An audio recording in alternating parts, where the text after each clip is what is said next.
Happy Friday, everyone. In today's episode of The Daily Drive, we're going to touch on something that came across my Instagram page actually yesterday, and it was only this morning that I've looked at it.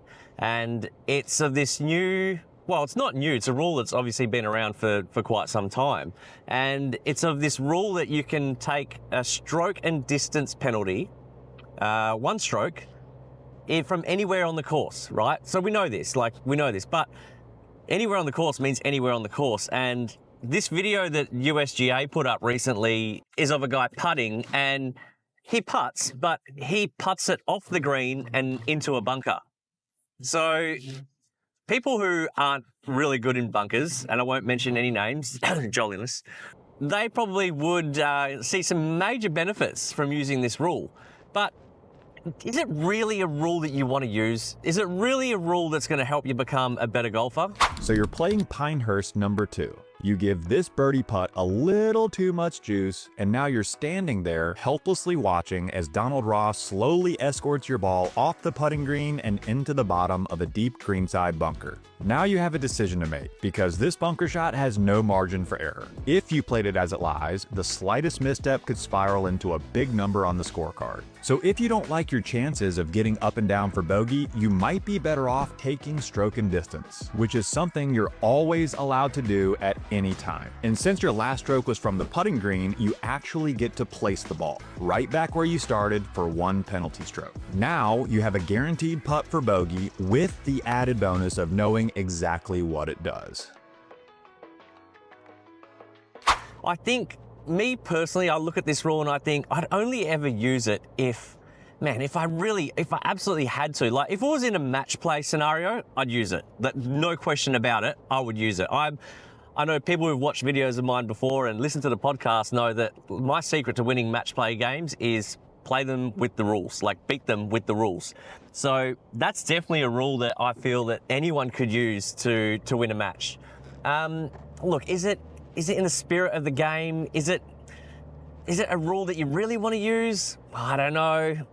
I don't think, look, I can tell you right now, personally, in a normal standard match, in a normal standard competition tournament environment, I personally wouldn't use it. I just think, you know you're going to get that sideways look from your playing partners, and you know there's going to be, a lot of people just wouldn't even be aware of the rules. So you're going to have people going, oh, you can't do that. And look, is that really something you want to be arguing about on the course, especially like in just a social game? I don't know. Maybe save the video in your phone so that when someone questions you about it, you're like, hey mate, look, check this out. It actually is, and it is a rule. It's something I can use.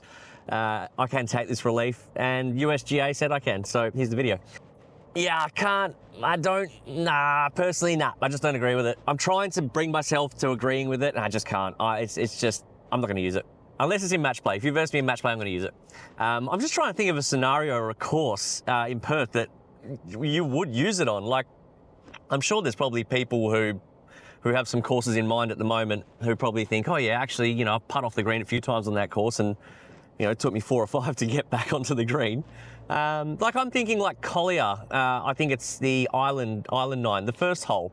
Like, if you were on the right-hand side of the flag, I'm looking at the green from my point of view, and say the greens are rolling really fast and you putt it off the green into the water, look, it probably does make sense to use the ruling, because you're going to take your penalty stroke for hitting into the water, and then I'm pretty sure that that's a red stake penalty area, so you only get 2 club lengths from the red line and no closer to the hole. So yeah, you're probably in a worse position taking that drop penalty as opposed to taking the stroke and distance.